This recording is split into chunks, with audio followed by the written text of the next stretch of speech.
Hello all you tabletop gamers and welcome to Bones Collector. This video is going to be an update to my 2019 top 10 board games list, the best games that I played in 2019. And I know it's kind of late, but during that video, if you ever watched that, I talked about a couple of games that I had only played once.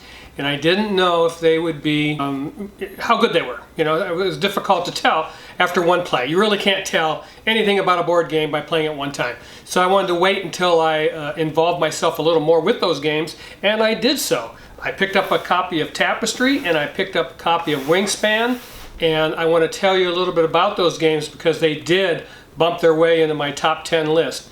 But before I do any of that, the first thing I want to do is take care of some real important business and thank all my new subscribers. I don't know who you are or where you came from, but I am humbled that you subscribed to my channel. Thank you so much. I love every one of you, and I can't wait to share with you, Lori and I, myself, our thoughts on board games and board gaming. So, gosh, that was just a terrific surprise yesterday, and it just makes me feel great. And thank you so much. I'm flattered. And thank you.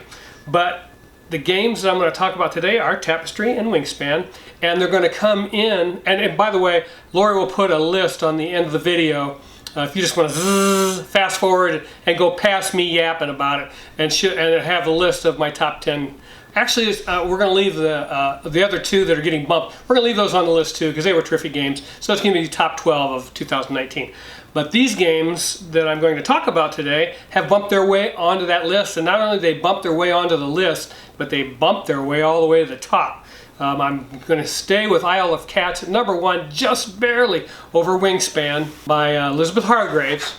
Now, Wingspan is a wonderful game, and if someone said to me, Wingspan is my favorite game of the year, what are you talking about? It's better than Isle of Cats. Hey, you're not going to get an argument from me. I mean, Wingspan is a tremendous game design, and there's many things that I love about it, and I'm going to tell you about them. And so that's going to be right behind Isle of Cats, and Tapestry came in third. So that's pretty cool. I mean, these are both from Stonemaier Games, and Jamie Stegmaier is the designer of Tapestry, and Elizabeth Hargraves did Wingspan. And first, let's talk about Wingspan. It's going to come in at the number 2 spot, all the way up to number 2. It skyrocketed up there. I played both these games at a convention very quickly, and I could not get another chance to play them before I made my top 10 of 2019. So I couldn't put them on the list with good conscience and tell you how I felt about them if I hadn't played them more than once. Well, now I've played Wingspan about 10 times, and I'm in love with it. And let me tell you why. First of all, it's a great family game. It plays 1 to 5. Both of these games play 1 to 5, so it has a solo variant in it, which is I have not played, but people that I talk to say that it's a terrific solo variant. But they're very family friendly, and the material is in the Wingspan is very educational. I think anybody would love this game as far as the theme goes. The birds and the art of the birds and the information about the birds is just fun to read about and to play with. I mean, you have a player mat, and you're going to build an engine with these birds that give you specific instructions as to every time you activate them, what happens. And it's a lot of fun to do that, and it's very quick. Lori and I can set this game up, play it 3 times, and have it back in the box in an hour. Of course, we've played it a lot now, so we can do it very quickly, and I enjoy that about this game. And I talked a lot about games that make you think and help and let you have a lot of fun in a short span of time. I love those kinds of board games. Don't get me wrong, I have in my library some complex board games that take maybe 2 hours to play. Some, like the Colonists, I still have in my library, and it takes probably 5 or 6 hours to play. But because of that, you want to make sure you don't have too many of those games because they won't see the table as often as Wingspan. Wingspan, a couple of times already since we've had this game, I said, we've been sitting around, I'm kind of tired after work, and I'll say, hey, you want to play a quick game of Wingspan? And she says, oh yeah, let's play. So we get it out, and we don't end up playing 1 game. We end up playing 2 or 3 games of Wingspan. So I love that about this game. The game will play differently each time because it's a deck of cards with pictures of birds on them, and each bird does something different, and you won't see the same birds in every game. So you won't get the same engine in every game. And building that engine to the best of your ability with the cards that you are able to get is the trick. It's very difficult. You'll score 53 points one game. The next game you play, you'll score 90.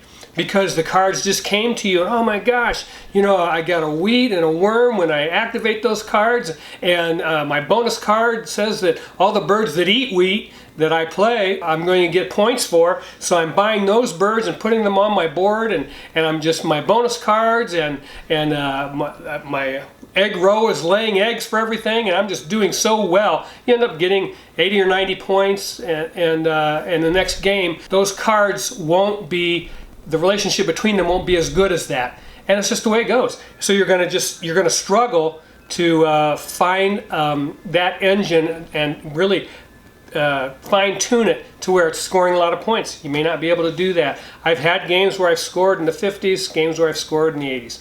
So, and that's the fun of it. You don't want the game to be the same. It's a different challenge every time you play. It's a beautiful game. And Elizabeth Hargraves is the designer. She deserves every award that they can give to her for this game because it's fantastic. And I love that it's small. I love that it's a nice production.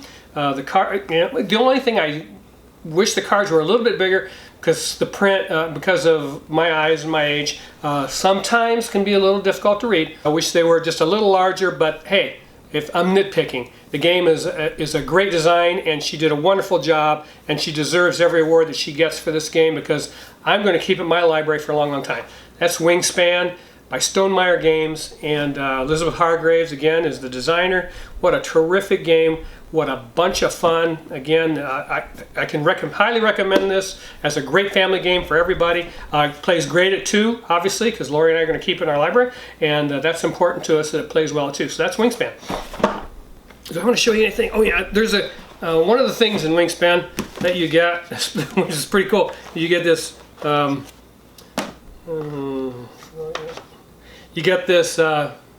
little dice tower. So you're going to take the wooden resource dice that come with the game and roll them in this dice tower. It's a little birdhouse. That's adorable. It's adorable. And the player boards are notebooks, little notebooks that you unfold, and you build your engine on that. And you get the game comes with a tray that you store your cards in when you put it away, your bird cards. And it has, as part of the game, because you lay 3 face-up cards on the board that you can purchase when you're taking cards as your action, or you can take them blind from a deck. But that's pretty cool, and your cards go right in there when you store it away. I really love the production of this game. And Stonemaier Games does a great they're great at producing games. I mean, I really enjoy, I've watched some of Jamie Stegmaier's videos, and he seems like a very personable, nice young man, and he does a great job in the way that he has games produced, and I always take a look at games when they come out from Stonemaier Games. So Wingspan is terrific. I would suggest anybody to pick this game up. It's wonderful, it's fun, it's the art and everything is evocative. I can't say enough about it. And everybody else has said everything there is to say about Wingspan, so I'll just let it go. The next game I'm going to talk about is Tapestry, and that ran all the way up to my number 3 spot on games from 2019. I'm in love with Tapestry too. Now Tapestry is, again, I mentioned it was for 1 to 5 players, and it plays in about 90 to 120 minutes. It is a little deeper than Wingspan, and that's not a bad thing or a good thing.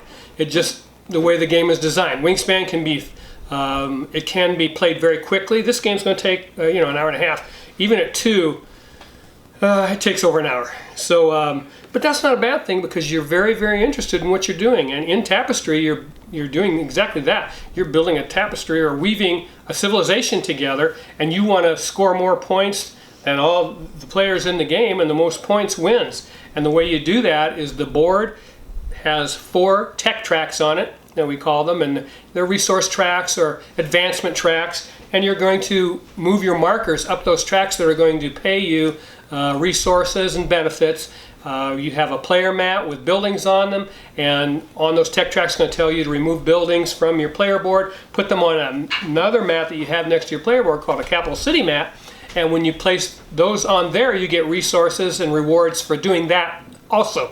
Not to mention, as you remove those from your player mat, you're uncovering resources on your player mat that you're going to get during the income phase. So, excuse me, I've had bad asthma for a month. So anyways, that's a basic understanding of Tapestry. It's a civilization building game, and I couldn't believe how easy this game was to play, because when you set it up, it looks very complex on the table. The production is magnificent in this game, and look at all these bags of the little buildings that are going to be on your player mat that you're going to remove to reveal resources that and benefits that you're going to get as a part of your income phase. And you have city mats that go beside each player board, and it has asymmetric powers, so you're not going to, each player is going to be playing something different in a way, because your power is going to be different than the other player. So that's pretty cool. The production of this game, let's see, where's my, I'm looking for the rule book to show you what I'm talking about.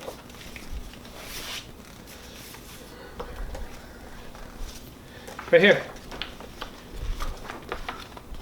That's the rule book. You know, you got a picture of the game on the front, tells you how to set it up.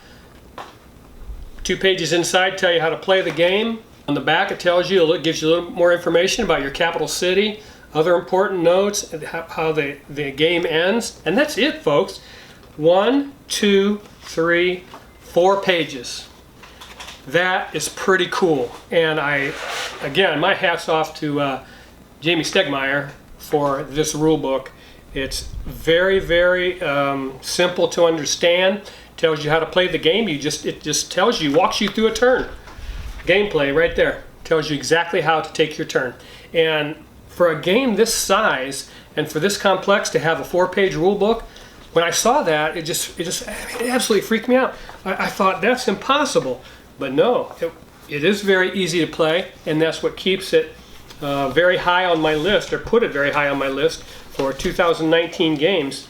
And again, the production always, with Stonemaier Games, is never a hit and miss. It's always a hit, folks. And you have special, what are these called? Monument buildings of some sort that cover more of your capital city, these capital city cards. Like some of the buildings you get off your player mat will only cover 1 space. Some of these monuments will cover 3, 4, and maybe more spaces than that. And the more spaces you cover up, when you cover up a whole sector, you get a resource.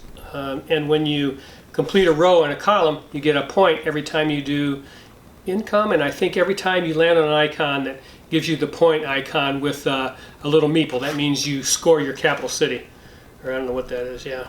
This little building. So whenever that building comes up on one of the tech tracks, you get to score this.